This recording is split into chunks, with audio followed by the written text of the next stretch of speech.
Good morning from New Zealand. I'm honoured to be part of this conference and this endeavour, which is very rich and valued. Behind me, you'll see an image of the mountain Aoraki, Mount Cook. It's a sacred mountain based in the South Island of New Zealand. There's quite a bit of information in my talk today, so the presentation will be posted in the chat so that you can look at the detail later on. So yeah, these are just a few of my thoughts on New Zealand, the land of the long white cloud. So just see if I can share. Okay, hopefully you can see the presentation now. Yes. Perfect, thank you. So New Zealand is part of the British Commonwealth and is therefore linked to Europe via Great Britain. The connection to Europe started in 1642 when Abel Tasman set sail for New Zealand and sighted the west coast of the South Island. He anchored in a bay there and attempted to land, but had a rather intense encounter with the local Māori where he lost some men and decided not to land and venture further north. He was a Dutchman. There was nearly a French connection, as many of the early settlers were French. They set up a colony in Akaroa near Christchurch. There were many French whalers, and later on there was a prominent French Catholic bishop, Pompalia, who was quite influential, particularly in the Treaty of Waitangi, which we'll come to. However, the rays and the astrology did not align with France and New Zealand, and effectively the British got in first before the French could expand further. The connection with Europe was grounded when Captain James Cook set out to explore the Southern Hemisphere. The Royal Society of England tasked him with going south to observe the transit of Venus, which would be visible from the South Pacific. It was thought that by observing this transit and making measurements, they'd be able to calculate the astronomical unit, the distance from the Earth to the Sun, and thereby understand the size of the solar system. The transit of Venus across the Sun is relatively rare. They always come in pairs, 8 years apart, around about every 120 years. The orbit of Venus over time makes this pattern of a 5-pointed flower or star each time it approaches the Sun. Back in the 1600s and 1700s, there was no split between astronomy and astrology. The likes of Kepler and Galileo were astronomer-astrologers. It's unlikely the Royal Society of England and James Cook had this approach in 1769 and were purely looking at things astronomically, but the symbolism of Venus being the motivating reason is interesting nonetheless. Captain Cook also had an ulterior secret mission given to him by the Royal Society, and that was to discover Terra Australis Incognita, the great southern continent that was believed to balance the landmass of the Northern Hemisphere. This was an idea proposed by Aristotle, and Ptolemy put the image of this proposed continent into maps. Cook didn't discover this great continent, but in the process, he discovered many islands in the South Pacific, and he mapped the outline of Aotearoa, New Zealand, and observed the local people and the flora and fauna, along with the botanist Joseph Banks. People predominantly from Great Britain started arriving consistently, which greatly increased the population of New Zealand. This led to the death of many of the indigenous people, the Maori, through disease and subsequent wars.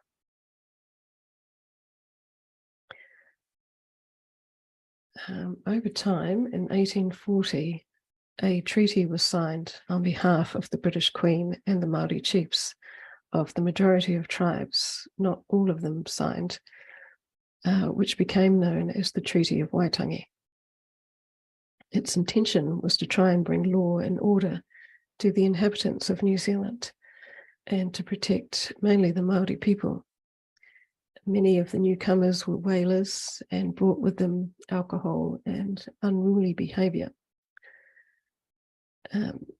New Zealand is the only nation state to have such a treaty, and it's seen as a treaty of peace that is much talked about in 2023.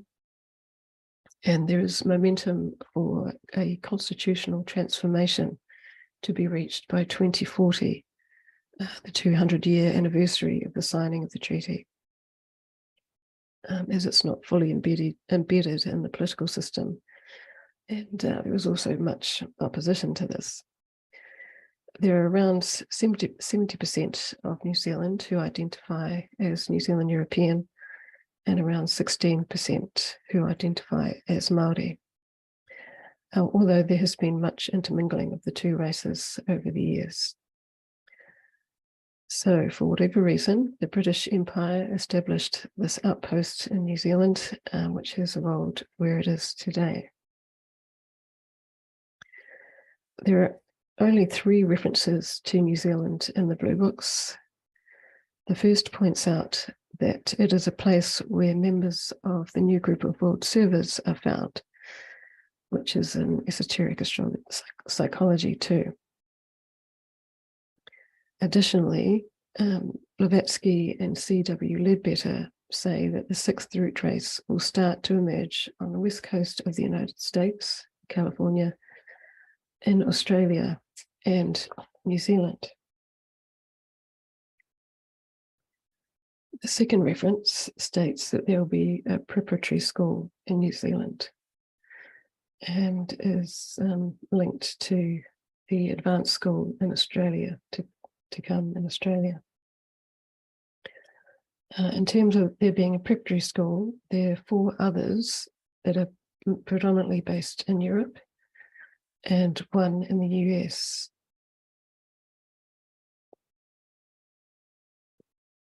Linking predominantly Europe, the US, and New Zealand as outposts of the European and British influence.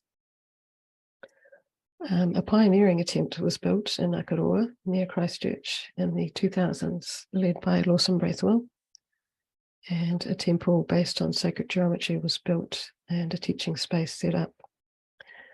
It's stated that the schools will materialise when the causal body of the country is ready. The temple site is currently occupied by 2 esoteric workers, Julia and Orest Tarnowski, who teach the ageless wisdom on a small scale. Julia is Australian, and Orest is a German-born Ukrainian who also spent a long time in Australia.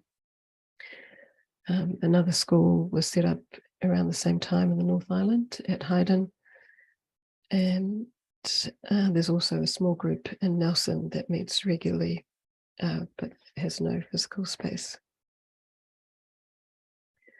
The third reference gives the astrological rulers of New Zealand being Gemini as the sole ruler and Virgo as the personality ruler. And DK makes this statement that these countries are related to the mother country through their planetary rulers, And in this statement, you have a definite hint conveyed. The zodiacal signs relate, but the planets are more influential at this stage of evolution.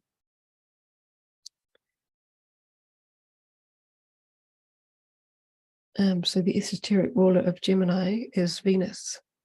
So Venus is an important planet for New Zealand and was again the instigating reason for Cook travelling to the Southern Hemisphere. As DK says, Great Britain's soul ruler is Gemini with a Taurus personality, ruled on the mundane level by Venus. So again, a double influence of Venus for both Great Britain, well, for Great Britain. And Gemini is the only sign that is influenced solely by the second ray. So this perhaps indicates that both Great Britain and New Zealand have some kind of synthesizing role in the realm of ideas in relation to the plan. And we also know that Venus is seen as the sister or complementary planet to the Earth. And many of the higher qualities emanate from Venus. And this is where the spark of mind of humanity originated. Gemini is said to be the interplay between the dualities. There's the light of the intuition and of the mind blended together into one illuminated whole, typical of the fusion of spirit matter and the demonstration of their essential oneness. Gemini is the sign of divine interplay. Going back to James Cook's chart, he has a prominent Venus in his chart. It's exactly conjunct Mercury and Uranus. It's square to his moon and square to Saturn. Now, he was a Quaker, a pacifist with humanitarian and altruistic values. So the conjunction of Venus, Mercury, and Uranus in his charts suggests an enlightened and inclusive mind. He, of course, being the carrier of the impulse from Britain to New Zealand. The previous transits in 1519 and 1526 were at the time of Magellan, who set sail to prove the world was not flat, which was an advancement in the world consciousness at the time. During the transits of 1761 and 69, the Southern Hemisphere was discovered to the Northern Hemisphere, and knowledge of each hemisphere was shared between the two. So North and South were linked. My sense is that New Zealand can take this Gemini impulse and ground the synthesizing principle of Venus and embody the relating of ideas to the etheric level and to ground it in a practical way. So rather than the integration of East and West, it's more an integration of North and South, or the highest and the lowest, and how the esoteric and exoteric interact, and how spirit and matter combine. The interaction of the first aspect, the impulse from Great Britain, and the seventh aspect of New Zealand, and expressing via the second aspect, the vibration of Gemini that resonates with the two. One possible example of this is Peter Jackson, the New Zealand director, has a lifelong fascination with J.R.R. Tolkien and The Lord of the Rings. And he brought the books to life in the early 2000s through the trilogy movies. One could speculate that Tolkien was an initiate with a strong seventh ray influence. Philip has written about him a couple of times in his newsletters. And Peter Jackson and his wife Fran Walsh created the movies based on the books, and they were filmed predominantly in New Zealand. New Zealand has been likened to Middle Earth. It's possible that New Zealanders are predominantly from the Earth chain, a possibility. And in the Wellington Airport, which is the capital, they've placed Gollum on top of the building, and Gandalf is inside on the eagle there.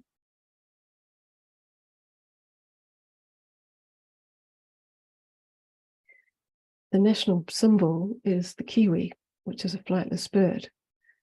There are several flightless birds, including the now extinct moa bird. So this again could be seen as symbolic of the grounding of ideas, making ideas practical and imbued in the etheric field that I feel will be part of the soul nature of Aotearoa New Zealand. And the Aquarian values of inclusivity, acceptance of diversity, egalitarianism are potential soul qualities.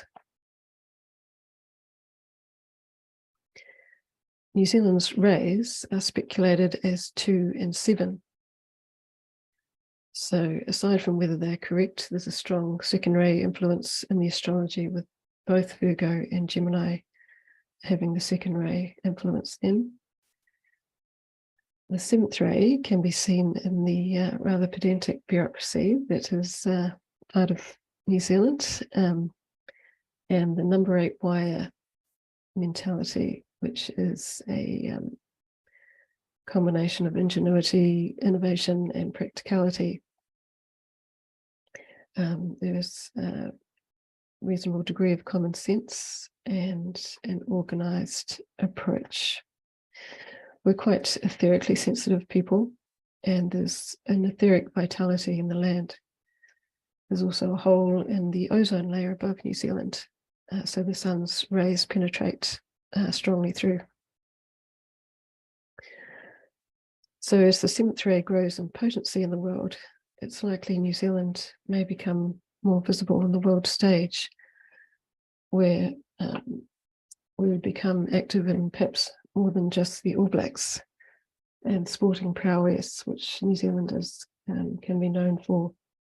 Rugby is a game which is prevalent and very highly valued in New Zealand, and perhaps can be seen as a way of grounding the masculine as part of the 7th ray nature of New Zealand, making them practical and skilled in navigating the material world.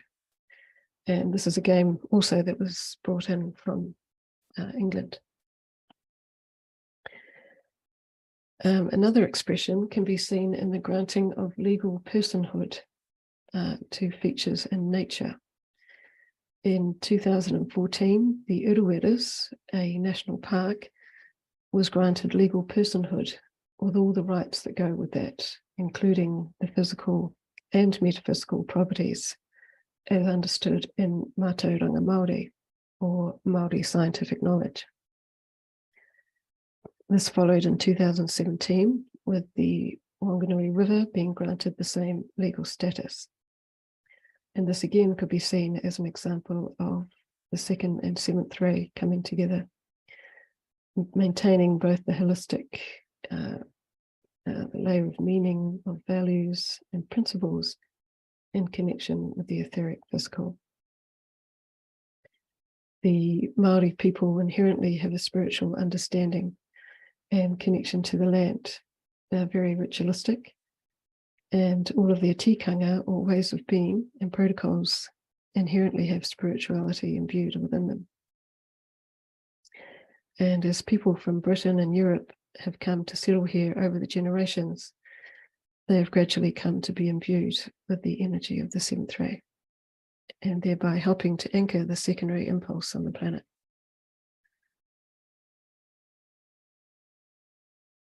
Gemini relates to the etheric body, and Aotearoa, the Māori name for New Zealand, translates as the long white cloud. This relates to the white clouds that the Polynesian navigators saw when they first came to New Zealand. The symbolism hints at the overlaying of the land from the sky, the realm of ideas, and through Venus and Gemini. New Zealand can blend and manifest its particular note within humanity. Other symbology is New Zealand consists of 2 main islands, and names and places of tapu or sacred sites are now spoken of as dual, with both their Māori and English names represented. For example, Ōtautahi Christchurch and Aoraki Mount Cook. And this is a continuing trend with many people learning the Māori language. So, true to the nature of a mutable and Gemini country, there are several New Zealand flags that have existed over the years, and also several possible astrology charts. My sense of the 2 that are favourable are the Treaty of Waitangi chart and the Cook's Landfall chart, represented here. Graham Ibell, an experienced astrologer in New Zealand, a few years ago proposed the chart of when James Cook first set foot in New Zealand as the appropriate chart for New Zealand.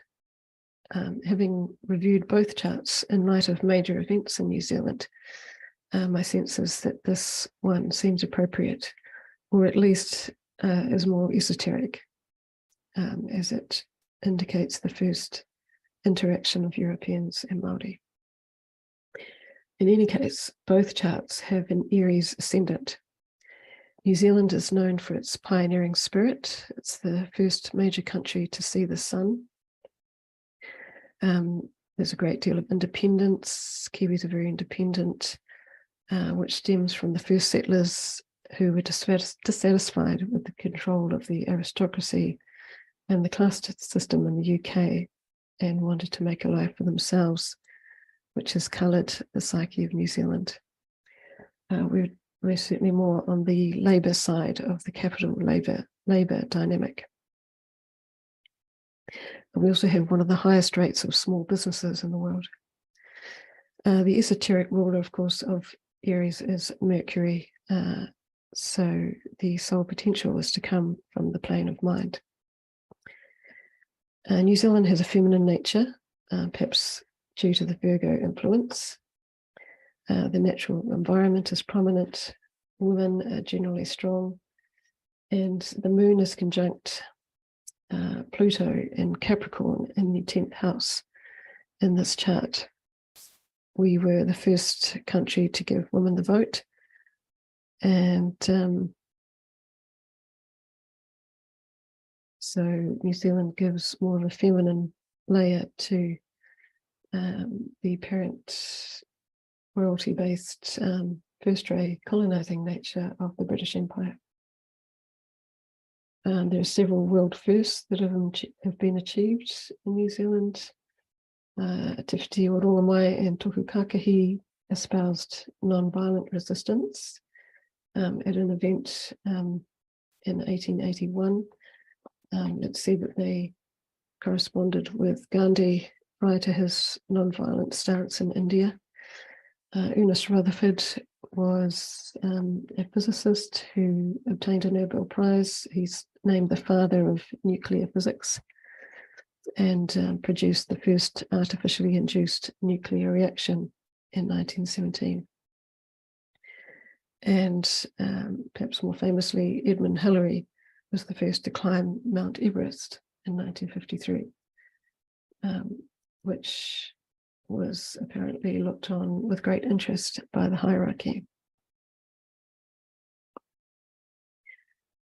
Like Gemini, New Zealand is a relatively unstable place. It lies on the Pacific Rim, and there are often earthquakes. The land is fertile and arable, and perhaps the New Zealand psyche can be seen in this mutable and changeable way. Unlike other countries with large land masses, we are more flexible or adjustable in our makeup, which perhaps puts us as more overly modest and self-deprecating, and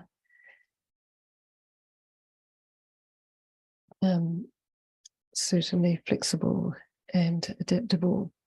We're also surrounded by water, which could be symbolized as the subconscious or unconscious mind.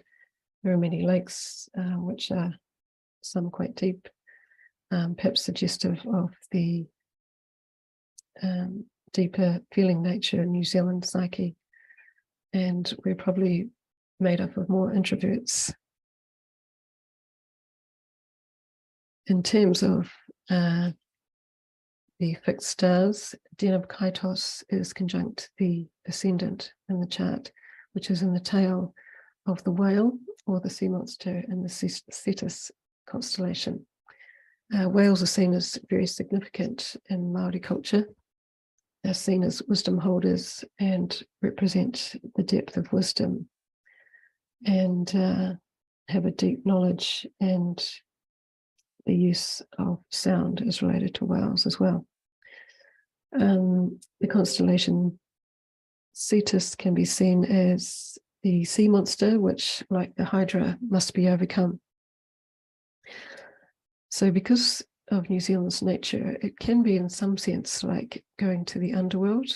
People can have transformative experience here.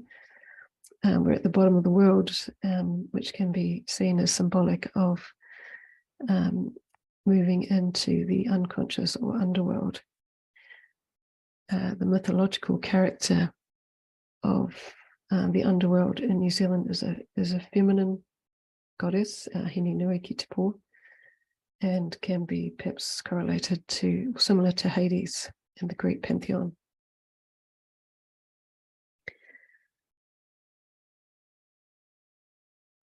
So my sense is that a nation can manifest its soul by being grounded in the indigenous people and the etheric. It can be said that written communication and academic education was brought from Europe and Great Britain to the indigenous nations through colonization. However, the negative effects are now evident due to the force of this process.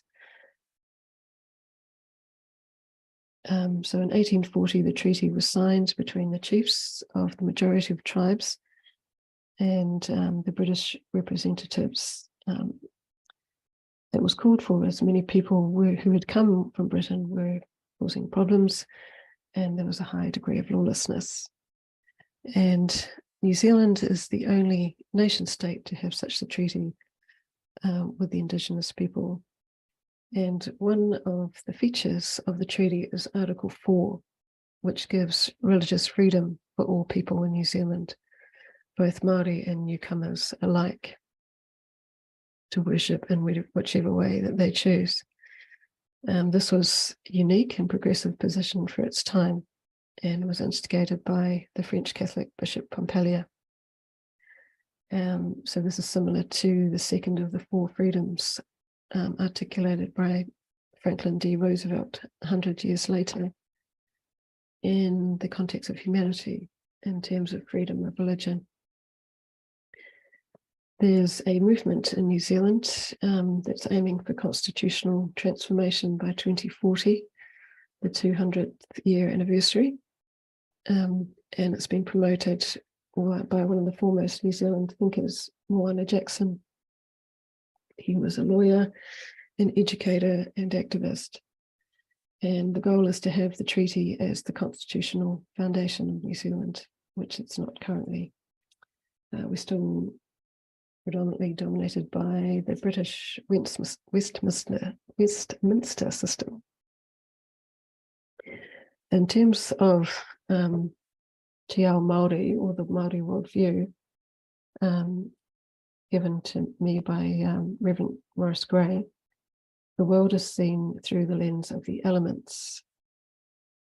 Earth relates to the African region, Hawaii Pāmamo. Water relates to the Americas, Hawaii Roa, and air relates to Europe, Asia. And it's known as Hawaii Nui, the big Hawaii, and fire to the Pacific region, the Pacific Rim. So from this lens, Eurasia can be seen as the area where the mental body emanates and its focal point is in terms of humanity. So from this perspective, one could see it as the focal point for the location of the current battle occurring on the mental plane. And one could argue the epicenter of the conflict is being acted out in Ukraine.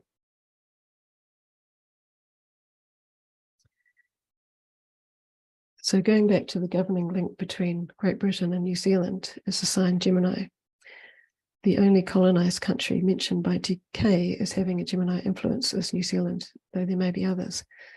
And the Māori New Year, Masariki, begins in New Zealand with the heliacal rising of the Pleiades.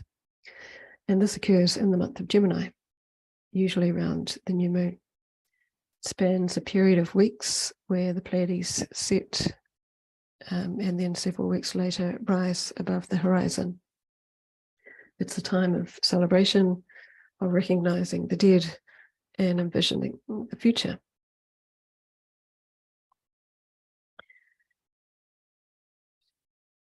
What's interesting to note is that Sedna, which is a newly discovered planet, enters Gemini in June of this year. Sedna was discovered in 2003, and each newly discovered planet represents a new level of consciousness that humanity is apparently ready for. So it's of particular importance, perhaps, for Gemini countries that Sedna is entering Gemini in this year, just for a few months until it retrogrades back into Taurus in November. And so this may have an effect on the nations of Great Britain and New Zealand, as well as the general etheric field. This hasn't occurred before because Sedna has an over 11,000 year orbit. The myth of Sedna is she's an Inuit goddess who was an independent spirit who did not want to marry. Her father arranged for her to marry a suitor who took her away to an island. The husband was actually a birdman and treated her badly. The father came to rescue her in a boat, and as they escaped, the husband used his power to create a storm. Fearing for his life, the father threw Sedna off the boat. She clung onto the boat and tried to get back in the boat. However, her father chopped her fingers off and she sank to the bottom of the ocean, where she became a goddess and ruled over the sea creatures, her fingers becoming seals and other marine creatures. So Sedna is seen as an impersonal feminine energy. Alan Clay is a New Zealand astrologer who has written quite a large book on the subject. And in his view, Aries is the higher octave to the moon, and Sedna is the higher octave to Ceres. So through that lens, one could possibly say it's sort of a hierarchical level of the feminine. He sees it as a transpersonal nurturing of our spirituality, and that crises occur in order to transcend. Another astrologer, Mitch Horowitz, sees it as relating to feminine healing and to do with environmental issues. Maria Rodriguez believes it would be the ruler of Virgo.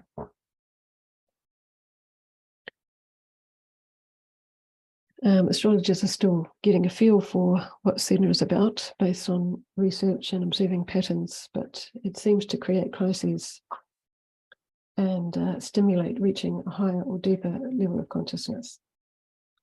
So this is likely to be a huge shift for humanity, just as Pluto is as it moves into Aquarius.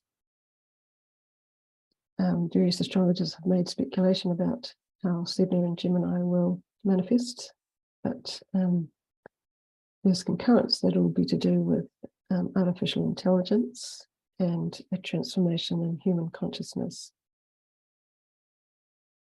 And it's also noted that Great Britain is ruled by Taurus on the personality level, and China is ruled by Taurus on the soul level. Sedna was in Taurus for about 60 years, from 1965 to 2023. It was conjunct the fixed star Algol from mid-2016 to March 2020, which would have had a strong impact on both of these countries. Perhaps more so Great Britain being the personality rulership. Algol was seen as a malefic star, but also one that has high spiritual rays emanating from it. And it relates to Medusa and the turning of people to stone. So this was around the time of the COVID experience, which penetrated right into the physical Taurian level, literally into the DNA of humanity. And in relation to China, the pandemic emanated from there and strongly affected the nation. Both Sedna and Algol relate to death, and there's been much talk of the influence of the dark forces through propaganda, big pharma, and those seeking to maintain duality and power. This period spanned the Brexit period, also an event with much propaganda, and also the disruptions in the royal family, both with Prince Andrew and Nexit.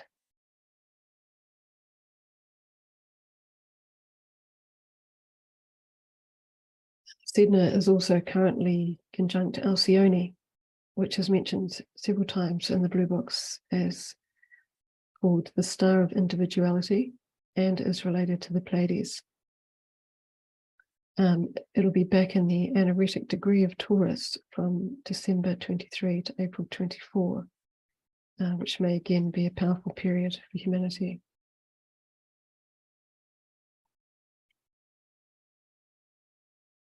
The influence of Sedna and its connection to the Pleiades is likely to affect the nations ruled by Gemini. Those rulerships are Poland and the USA on the personality level, and Belgium, Great Britain, and New Zealand on the soul level. Some suggested themes may be transformation of consciousness, particularly in relation to the feminine, growing knowledge of the etheric body and its structure, perhaps growing knowledge of sacred sites on the earth and ley lines, and greater knowledge of the deeper aspects of the subconscious and consciousness coming into the mainstream, and perhaps a focus on the ocean and purifying it.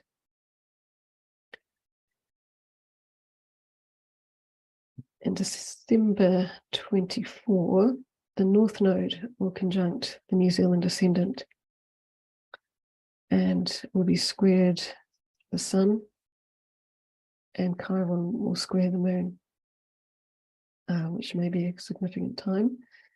And in July 2025, Uranus will be in Gemini, Pluto in Aquarius, and Neptune in Aries. Neptune will conjunct the ascendant, and there'll be sextiles from Pluto and Uranus. So this should be a progressive time for New Zealand and the stimulating of its soul nature. And Victor, a Hungarian astrologer, notes that Sedna was opposing Pluto in the 90s at the time of the dissolving of the Soviet Union. And he predicts that Russia and China will rise on the world stage during the Pluto-Sedna trine from 2023 to 2025.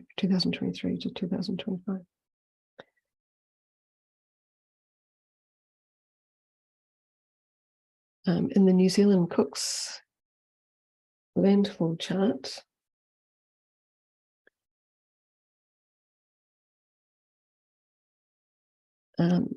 Sedna is at 14 degrees of Pisces, which makes it square to the nodes and opposing Neptune in Ceres, creating a cross.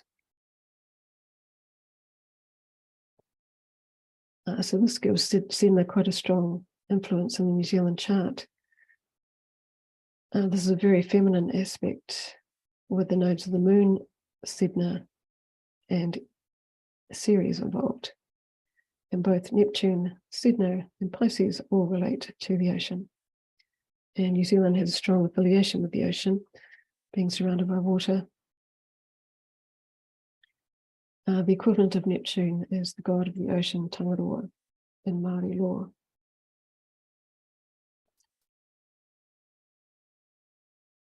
So the strong placement, combined with the impending transit of Sedna through Gemini, indicates a shift in consciousness, perhaps related to the subconscious or unconscious realms. And in order to manifest the ideas and second-ray impulse and to embody them, the shadow nature of a person or a nation is seeking to be recognized and mastered. So there's likely to be a consciousness shift in New Zealand over the coming few years that perhaps transforms the emotional or feeling nature. And with Great Britain being influenced by the entrance of Sedna into Gemini, perhaps this colonizing nation may need to recognize the shadow and balance the karma of events of the past in relation to the colonized nations and indigenous people. It's possible that New Zealand would become a republic and release more of the attachment to Mother England. And we, of course, can aid in this process by focusing on the plan and being the bridge as the new group of world service, as Gemini relates all the energies together. And New Zealand and Great Britain potentially have a role to play in resolving these dualities on the world stage.